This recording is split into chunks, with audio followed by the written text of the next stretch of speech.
back everybody to the Dickinson Homestead. If you're new, hello, my name is Shauna. Today is collaboration day with so many of my YouTube friends that decided to join us for this awesome fall meal dinner inspiration. It is being hosted by Kat from Southern Farm and Kitchen, Taylor Elmore, Tamara from Southern Wife Everyday Life, Jess from Jess and the Boys, and myself are all co-hosting this awesome collab with so many ladies. We're all giving you some fall meal inspiration. If you're in need for some new recipes, we've got you covered this year.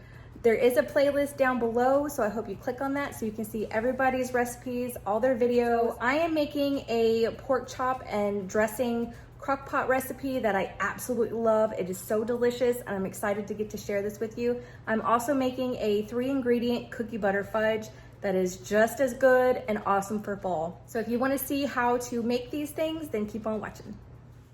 Okay, y'all, so this is absolutely one of my favorite crockpot recipes of life. It is so good. So I'm excited to share this with you. So for this, everybody knows the chicken and stuffing crockpot recipe, and then there's the pork and dressing recipe. So this is how I do mine, and I absolutely love it. So for the pork chops that I like to use for this, I like to use the boneless center cut. It turns out absolutely wonderful. So I've got quite a few pork chops in here, so I will be layering it. Oh, it's so good. I cannot wait for dinner tonight. So that's the ones that I like to use. You can use bone in, but it'll take even longer to get done, and then you'll have to fuss with the bones and stuff like that. So it's just better to use a boneless pork chop. Okay, and then 2 boxes of stovetop stuffing. We've got 1 jar of chicken gravy. That's a must. Now you can get the bigger one. I wanted the bigger one, but they didn't have it in stock. They just had the smaller one. It's still gonna be good, so I don't mind that, but this is what I like to use. And then 1 tub, 8 ounces of sour cream. We're gonna do 2 sticks of butter. You can use salted or not. And then some thyme leaves. You can use fresh if you want to. And a little bit of black pepper. And that's all you need. That's all you need for this. So it's super easy. So I'm gonna get my pork chops into the crock pot real quick, and then we're gonna be doing some layering.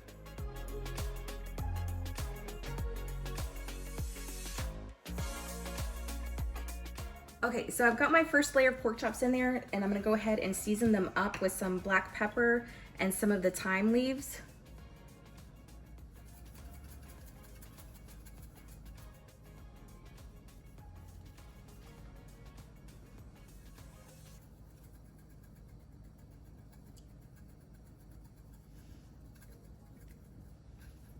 Okay, in a bowl, you're gonna go ahead and place your gravy in there.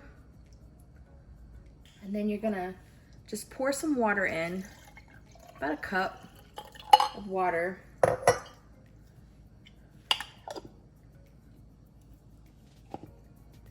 just gonna shake the rest of that gravy out of there.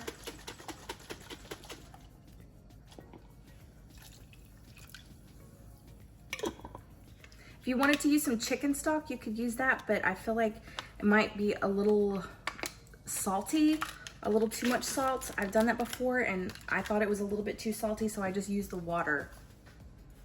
Oh, my neck. Okay, and then in goes your sour cream. Give it a good mix in until everything is incorporated. Probably want to use my whisk for this. Yeah, let's do that. Let's switch to a whisk because that would just make my life a lot easier right now. Okay, and then we're gonna pour that all on top of the pork chops. Okay, now I've got both of my packages of the stovetop stuffing in there, and I went on ahead and melted my 2 sticks of butter.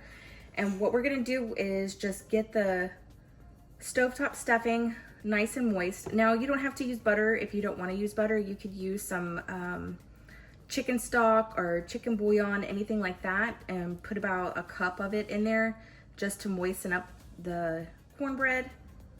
But I like to use butter. You're just gonna mix that all up. It doesn't have to be, you know, so wet that it just is already cooked. You know what I mean? It just needs a little bit of extra help. Okay, I'm gonna go ahead and just put in a little water. Last time I did this, it really soaked up really well. Just a little bit. Just a little bit. Okay, I think that'll work. Okay, so we're gonna go ahead and just sprinkle that on top.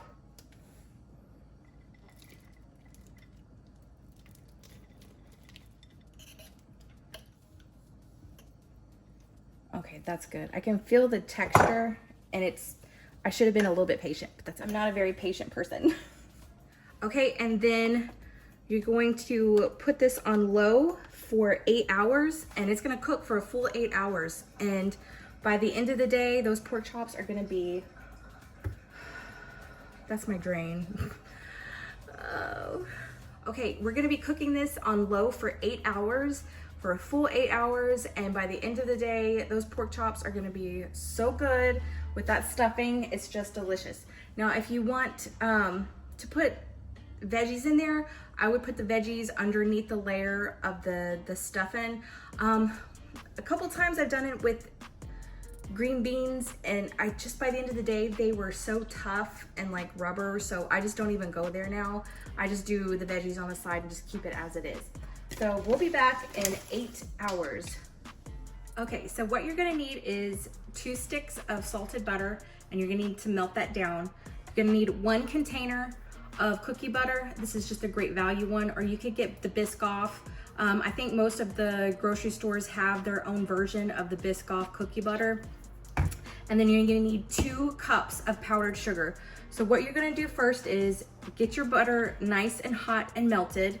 Make sure this is hot enough. It has to be pretty darn hot. I'm gonna heat it up just a couple more seconds. So while that's heating up a little bit more, because you want it piping hot, you could actually melt the butter and the cookie butter together, because that's what you're gonna need, is to mix those together. Let me guess. I'm gonna put this into my mixing bowl. Oh, come on. No, I'm gonna have to have a spoon. Hold up. Get all of it in there as much as you can. Okay, we've got the butter nice and hot. We're gonna pour that in. Okay, and then we're just gonna mix that together.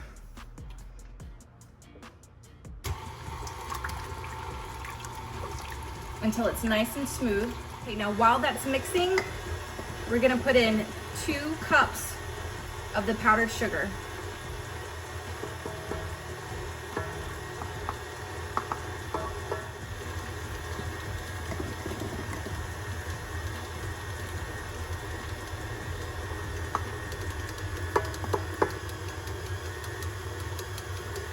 I'll lift that up and make sure everything is nice and off the bottom. Yep, that should be good. Okay, now that you have your cookie butter fudge all mixed up, you're gonna go ahead and spray down a 8x8, whatever small casserole dish that you might have, with some Pam. You could do foil or parchment paper too, but I'm almost out of foil and I need to save it. So I'm using Pam. And then you're gonna transfer all of this into your little pan here, and then you're gonna refrigerate it at a minimum of 2 hours. More overnight would be better, but 2 hours is the minimum.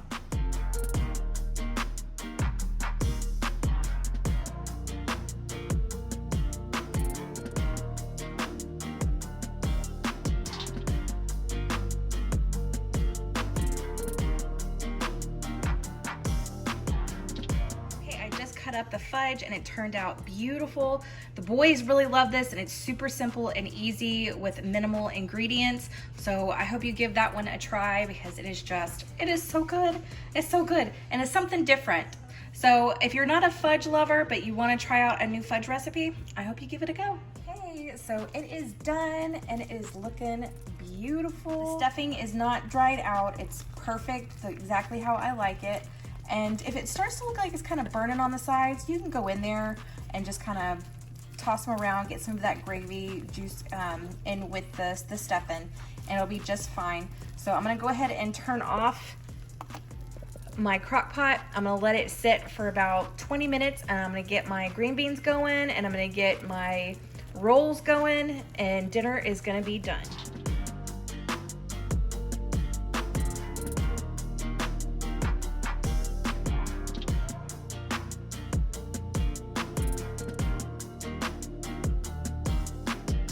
Okay, so that is what I have for you today. I hope you enjoyed this. I hope you get some inspiration, and thank you so much for watching, and thank you to all the ladies contributing into this collab, and I'll see you in my next one.